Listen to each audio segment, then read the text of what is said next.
Hello guys, welcome to मंजिल। आज मैं बात करने वाली हूँ पीटीई को लेकर एंड बेसिकली पीटीई क्या कनाडा में जो है एक्सेप्टेबल हैं एंड किस पॉइंट्स पे एक्सेप्टेबल हैं एंड कितनी हमें मार्क्स की रिक्वायरमेंट है पीटीई की सो दैट जो है हम कनाडा के लिए अप्लाई कर सकते हैं। सो यहाँ पे जो मैंने देखा है तो वो ये एक चीज़ देखी है कि नंबर ऑफ़ स्टूडेंट्स ये कहते हैं कि पीटीई का जो है सक्सेस रेट नहीं है और आप अप्लाई नहीं कर सकते क्योंकि इसमें वीज़ास नहीं आते हैं, आपकी वेस्ट ऑफ मनी है एंड जो प्रेपरेशन में आप तैयारी करते हो वो भी आपकी वेस्ट ऑफ एक टाइम ऐसी आ गई कि आपने पीटीई की तैयारी भी करी और आपकी फ़ाइल जो है इस वजह से रिजेक्ट हो चुकी है कि आपकी पीटीई जो है वो एक्सेप्टेबल नहीं है। I agree on some points की पीटीई जो है वो काफ़ी सारी जो इंस्टीट्यूशंस में एक्सेप्ट नहीं है, पर बहुत सारे इंस्टीट्यूशंस ऐसे हैं कनाडा में जो पीटीई को एक्सेप्ट करता है।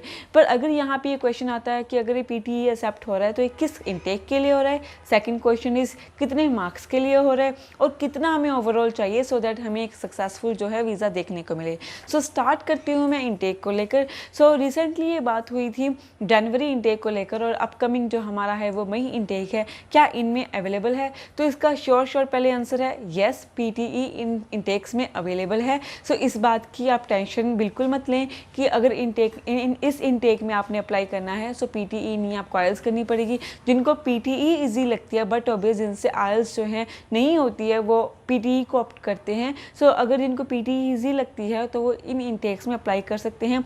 कोई आपको कहे कि अगर इंटेक में जो है वो नहीं है तो आप किसी और कंट्री के लिए जा रहे हो या फिर इंटेक के लिए वेट कर रहे हो, सो ऐसी गलती बिल्कुल मत करें क्योंकि पीटीई आपको अलाउड है। और उसके बाद अगर मैं बात करूं कि रिफ्यूज़ल की, अगर हमने देखने को बात की थी सेकंड पॉइंट शुरू करने से पहले कि कितने मार्क्स हमें पीटीई चाहिए, सो रिफ्यूज़ल जो है हमने 6 ईच जो एक मॉड्यूल में 5.5 में भी देखने को मिली है।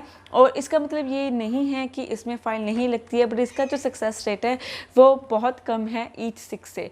बिकॉज अगर हम एक 5.5 की बात करें तो वो नॉन एसटीएस की बात आ जाती है एंड ड्यू टू पैंडमिक हमें नॉन एसटीएस फाइल्स में ज़्यादा जो एडवर्स इफेक्ट है वो देखने को मिला है। सो अगर आप इसकी बात कर रहे हो और उसकी रेलेवेंटली अगर मैं पीटीई की बात करूँ तो पीटीई का अगर मैं 45 की बात करूँ, 45 से जो है वो 55 के बीच में आपको मार्क्स चाहिए अगर आपने अपनी फ़ाइल को लॉन्च करवाना है। और अगर मैं इसको कंपेयर करूँ आइल्स मार्क्स के साथ सो ये 5.5 जो है इक्विवेलेंट टू 6 मार्क्स जो हैं वो हो जाता है।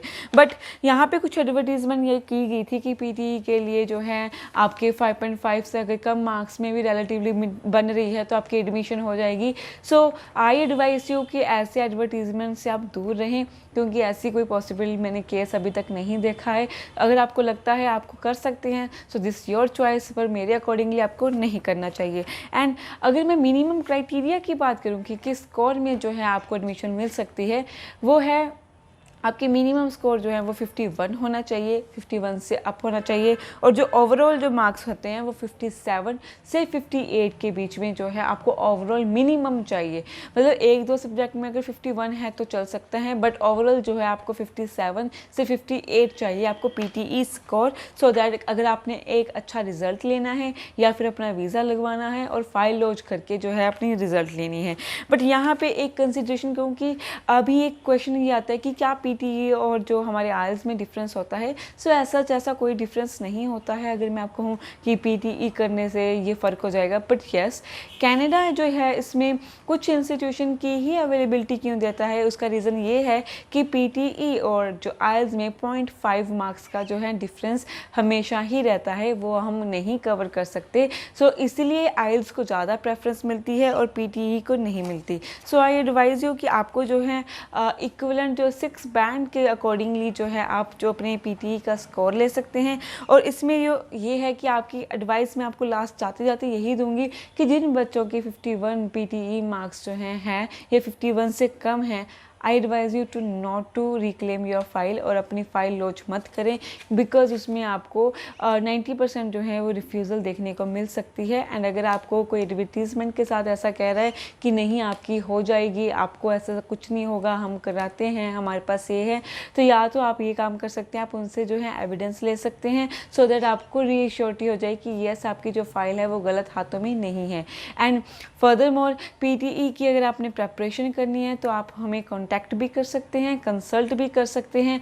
और अगर आपने कुछ स्पेसिफिकली टिप्स लेने हैं कि कहीं आपको प्रॉब्लम आ रही है, कोई एक सब्जेक्ट है, नहीं चारों मॉड्यूल्स नहीं कवर करने हैं, सिर्फ एक सब्जेक्ट को आपने कवर करना है, सो आप उसके लिए भी हमें कॉन्टैक्ट कर सकते हैं और सब्जेक्ट वाइज भी जो है हमसे कोचिंग ले सकते हैं। इसके अलावा जनवरी इनटेक जो है वो ओपन है। जिन बच्चों ने अभी भी अप्लाई करना है तो अभी भी जो काफ़ी ऑप्शंस हैं उनके लिए पेंडिंग है और वो ले सकते हैं।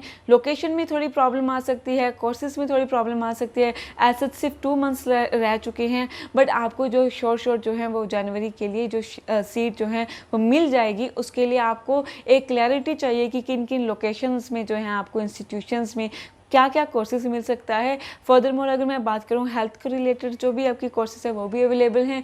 जिन बच्चों ने नॉन मेडिकल के लिए ऑप्ट करना है वो भी अभी अवेलेबल हैं और मेडिकल के भी कोर्सेज जो हैं अभी अवेलेबल हैं। अगर मैं आर्ट्स की बात करूं तो वो कोर्सेज कभी भी बंद नहीं होते हैं, उसके जो चांसेस और ऑप्शंस हैं वो थ्रू आउट द ईयर सारे जो इनटेक के अकॉर्डिंगली ही ओपन रहते हैं। ज़्यादा जानकारी के लिए नीचे दिए गए नंबर्स पे कॉल भी कर सकते हैं या हमें विजिट भी कर सकते हैं।